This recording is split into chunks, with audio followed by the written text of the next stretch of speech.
Hey, this is Brett from the Juliana Theory, and may the rock be with you.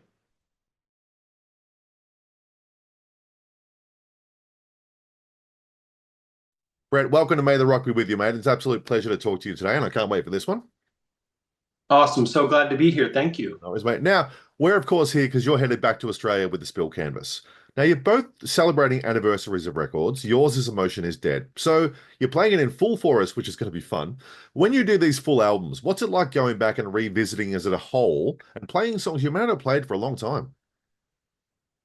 It's interesting because it's like, for me being the lyricist, it's fascinating sometimes to. I was younger. I was like 20 when we made the record, so more time has passed since the record came out than I was alive at that point. So it's interesting to sometimes kind of think about the perspective of like where I'm at now and how I feel about certain things. And sometimes a lyric will still resonate with me in a very similar way with like the same meaning maybe that it had in the past, but then at other times it can bring on a completely different meaning. So I think it's fascinating on that. It's weird. It's like opening your journal entry from 25 years ago and being like, whoa, who is that person? Oh yeah, I know that guy. It's like that a little bit. That's fun. Do you have a favorite to play from it? I think my favorite would be If I Told You This Was Killing Me, Would You Stop? It's just that one just is always really fun to play live. Yeah, very nice. We can't wait. Now, for someone who hasn't seen you guys live before, how would you best describe one of your live shows? I think that we try to be really engaging with the audience. I try to make a lot of eye contact and try to really connect with everybody in the room. And you know, we're not one of those bands that necessarily is gonna like climb up the scaffolding and jump off, but we're also not shoegazer bands, so we don't just like, Josh, my main partner in the band, is still quite acrobatic at this point, so he'll probably do a couple things that he'll regret later on in his life. But we try to have a lot of fun, and we try to sound as much like the record as we possibly can. I think there's five of us, and all five of us sing at times. So yeah, we just try to do the best we can to make it sound like the record and have a great time and make sure everybody else is having fun. Very nice. See, that's the other side of this question. We always get to see you up on stage, but from your perspective, after so long doing this, what's your favorite thing to see from the stage looking at the crowd? There's more than there. I couldn't just pick one. I'll give you a couple. Um, Anytime people are singing along, I'm happy. I also sort of love when people are singing along the complete wrong lyrics, like the kind of person who like we call it watermeloning. I don't know why we call it that, but it's like somebody who like they want to look like they're so into, but they've never heard the song in their life, and they're just like mouthing this total nonsense. I love that. But I think lately the thing that has really been interesting to me and inspiring and exciting is now we always find parents are coming with their kids that were like grew up listening to our music or sometimes were named after the band. And it's really cool to look out and see, a mom and a dad or either or, and the second generation of like, a 13-year-old kid that grew up listening to our music and is, or even like people being like, yeah, this is their first show. They're 8 years old. And that is really, that's so cool to me because I remember my first show very much as an audience member. So I just think it's really cool, special. I'm hoping they're Julianas and not theories. Yeah, Yeah. exactly. All right. What was your Yeah, first yeah. show out of I interest? don't think there could be a theory. People like creative names. There's a lot of Julianas, and we had this one song called August and Bethany, and there's quite a few people that named their kid Bethany after us too. So yeah. Yes. What was your first show out of interest? My first show was I kind of put two together because they were like a week apart. I saw Rush in an arena, Yeah. and that was amazing. And then like a week later, I saw Fugazi in front of like a venue that held like 900 people, Wow. and those are two of my most like all-time favorite bands. So I feel pretty lucky that those were like my first two shows. Rush never toured here. They never came to Australia once. That's crazy. Yeah. That's just really crazy that you. I'm sure they have enough fans in Australia that they could have played some big shows, but I know they didn't travel as much Yeah. as they would have liked to. What are you going to do? So it's been a little while, and I say a little while, a long while since you've been to Australia, over Oh, 20 wow. years. Do you have a great memory of that past tour back in 2003? We had so much fun. That was such a good tour. I think that was the longest we had ever spent anywhere that wasn't the States on tour because we were there for 3 weeks. And so that Wow. was really like I feel like we really explored everything. We went and, hung out with the kangaroos and koalas, of course, and did all the cliche stuff, but it was like we had we would do like Sydney for 4 or 5 days as like a home base, and then we would travel to the shows, and then we did the same in Melbourne, and Hmm. like just getting to explore those cities was really cool. Um, Driving in the middle of nowhere was wild. Driving and seeing those amazing animals like every once in a while just right beside the vehicle was really cool. We had such a fun time, so we can't wait to come back. Great stuff. Now we're talking about the album. It's 25 years this year. It's the 25th anniversary. Let's go back to the year 2000. What's your best memory of releasing the album? I think one of my favorite memories was actually we did a record release party in our hometown, and at that point in time, our manager at that point was his day job was he was a mortician, so he was like, "I got an idea, guys.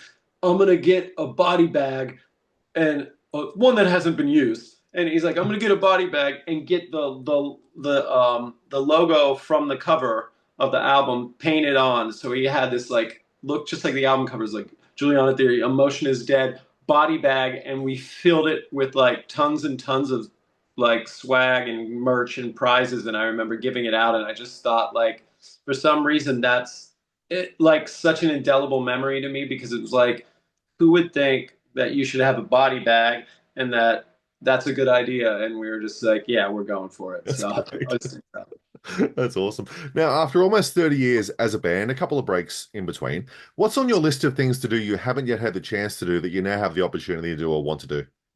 um, we really want to go to Japan and anywhere in Asia in general because we had a couple different opportunities to go to Japan back in the day, and for different reasons we weren't able to do it. And so I Hmm. always regret that we haven't done that. I think just putting out more music. Is something I always want to do, and Hmm. we are doing and will be doing. Nice. And yeah, I think like just any experience at this point. We're kind of our attitude is a little bit more.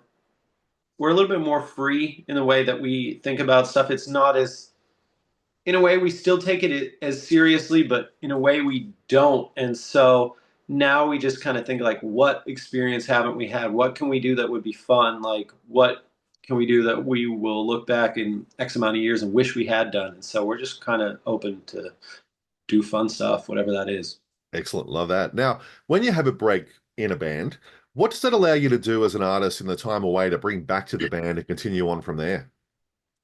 That's a great question. I'm not sure anybody's ever asked me that, and I like that question a lot. I think you just get a lot of life experience that in one way or another can come into the music and come into the songwriting. I think for me, when the band stopped for a good amount of time, I somehow accidentally became a film composer. And the idea of basically active learning how to be a film composer and thinking about music and for film is such a different way of thinking about music. It serves such a different purpose.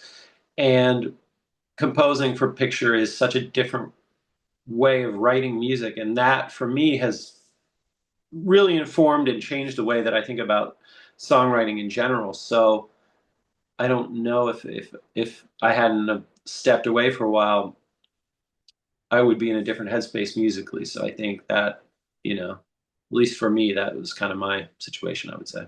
Wow, that's excellent. I love that. Now, we talked about new music quickly, and your last album, Dream Away, only took 16 years between albums, right? Had an EP in 2022. So Yeah.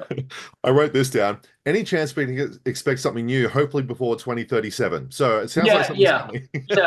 yeah. We're finishing a Dream Away was like all reimagined old songs and one new song. So almost don't count that. So we will have a new record finished this year. Excellent. It's well on its way, and we're really excited about it. So yeah, Good. Can't wait to hear not that. So, not 2037. yeah, I know. Well, it's a big distance between albums. When you look back over your career, it can be very easy to say what can change over time. But what's the one thing that's always remained the same about the Juliana theory?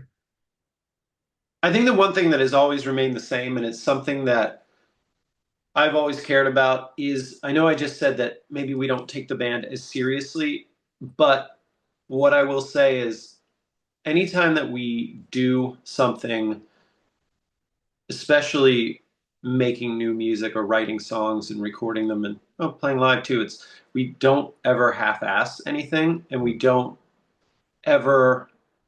It was like part of the thing was like when the band broke up, it was starting to feel like it was a darker period, and it started to feel like it was feeling more like a job, and it wasn't feeling as much of it just wasn't feeling as passionate and as authentic.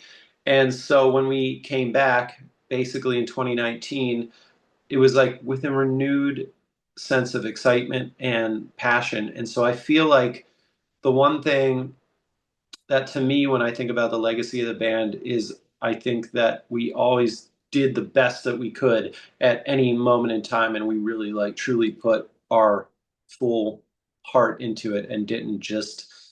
It's not just like, yeah, all right, let's just give the fans what they want and recycle the same thing again, or let's just go play these shows. We don't really want to be here. We always like really try to be fully present and fully like committed to whatever it is we're doing.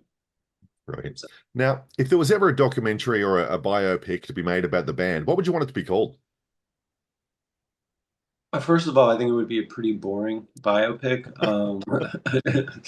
don't think we've had enough. I don't think we've had enough scandals or tragedies to make a very good biopic. But wow, that's a good question. Wow.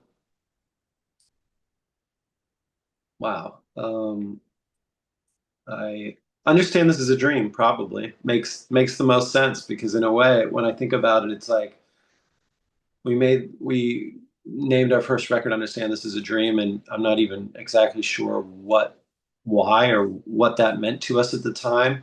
But now to think like it's been, yeah, close to 30 years, and we're still able to do this, is that really does feel like a dream to me, that people care at this point and that we're able to do this. So yeah. Very nice. So, lastly, what I do with everybody, I get them to look ahead to the future with a prediction. So, I want you to finish this sentence for me. By the end of 2025, the Juliana theory will. Finally have a new record out. Brent, thank you so much for your time, mate. Can't wait to see you in Sydney. It's going to be an absolute Thank ball. you so much. Make sure you come and say hi. Will do. See you soon, mate. Take care, man. Thank Bye you. bye. Thank you for checking out our interview with Brett from the Juliana Theory. Don't forget to like and subscribe to May the Rock Be With You, and check out Juliana Theory on their Australian tour coming up this July with the Spill Canvas.